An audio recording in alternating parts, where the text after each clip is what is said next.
कि अरावली क्षेत्र का लगभग 90% हिस्सा संरक्षित है और किसी भी तरह की छूट नहीं दी जाएगी।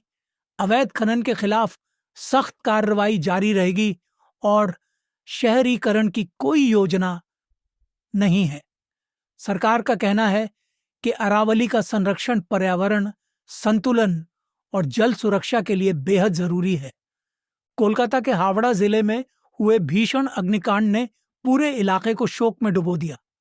आधी रात को लगी आग में एक ही परिवार के 4 सदस्यों की दर्दनाक मौत हो गई। मृतकों में 2 पुरुष और 2 महिलाएं शामिल हैं। प्रारंभिक जांच में आग लगने की वजह शॉर्ट सर्किट बताई जा रही है। पुलिस और दमकल विभाग मामले की विस्तृत जांच कर रहे हैं ताकि भविष्य में ऐसी घटनाओं को रोका जा सके। राष्ट्रीय महिला आयोग की अध्यक्ष विजया राहटकर ने हिजाब विवाद पर राजनीति किए जाने पर नाराजगी जताई है। कोटा में जन सुनवाई के दौरान उन्होंने कहा कि महिलाओं से जुड़े मुद्दों को राजनीतिक रंग नहीं दिया जाना चाहिए। उन्होंने बताया कि महिला आयोग देश भर में सुरक्षा, कानूनी जागरूकता और प्रशिक्षण कार्यक्रम चला रहा है तथा शिकायतों पर लगातार नजर रखे हुए है ताकि पीड़ित महिलाओं को समय पर न्याय मिल सके। परमाणु क्षेत्र में निजी कंपनियों की भागीदारी का रास्ता साफ हो गया है। राष्ट्रपति द्रौपदी मुर्मू ने शांति विधेयक को मंजूरी दे दी है, जिससे निजी कंपनियां परमाणु ऊर्जा संयंत्रों का निर्माण और संचालन कर सकेंगी। हालांकि यूरेनियम और थोरियम का खनन पूरी तरह सरकार के नियंत्रण में रहेगा। सरकार का कहना है कि इससे ऊर्जा उत्पादन बढ़ेगा और आत्मनिर्भरता को मजबूती मिलेगी। उत्तर भारत में कड़ाके की ठंड और घने कोहरे ने जनजीवन को बुरी तरह प्रभावित किया है। मध्य प्रदेश, राजस्थान और हरियाणा में विजिबिलिटी 30 मीटर से नीचे पहुंच गई है, जिससे सड़क और रेल यातायात प्रभावित हुआ है। कश्मीर में भारी बर्फबारी के कारण कई सड़कें बंद हैं और उड़ानें रद्द करनी पड़ी हैं। उत्तर प्रदेश और झारखंड 30 मीटर से नीचे पहुंच गई है, जिससे सड़क और रेल यातायात प्रभावित हुआ है। कश्मीर में भारी बर्फबारी के कारण कई सड़कें बंद हैं और उड़ानें रद्द करनी पड़ी हैं। उत्तर प्रदेश और झारखंड में ठंड से 4 लोगों की मौत की पुष्टि हुई है। भारतीय महिला क्रिकेट टीम ने श्रीलंका के खिलाफ पहले T20 मुकाबले में शानदार जीत दर्ज की है। विशाखापट्टनम में खेले गए इस मैच में जेमिमा रोड्रिग्स के अर्धशतक की बदौलत भारत ने 121 रनों का लक्ष्य महज 15 ओवर में हासिल कर लिया। 8 विकेट से मिली इस जीत के साथ टीम इंडिया ने सीरीज में मजबूत शुरुआत की है और खिलाड़ियों के आत्मविश्वास में भी इजाफा हुआ है। प्रधानमंत्री नरेंद्र मोदी की बायोपिक फिल्म माम वंदे की शूटिंग शुरू हो चुकी है। इस फिल्म में मलयालम अभिनेता उन्नी मुकुंदन पीएम मोदी की भूमिका निभा रहे हैं।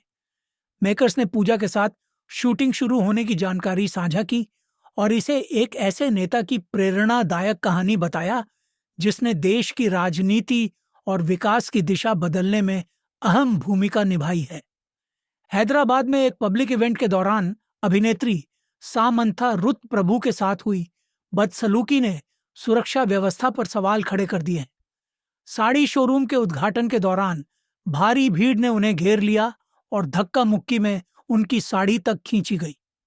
इस घटना ने सेलिब्रिटीज की सुरक्षा और आयोजनों में भीड़ नियंत्रण की गंभीरता को फिर से उजागर किया है।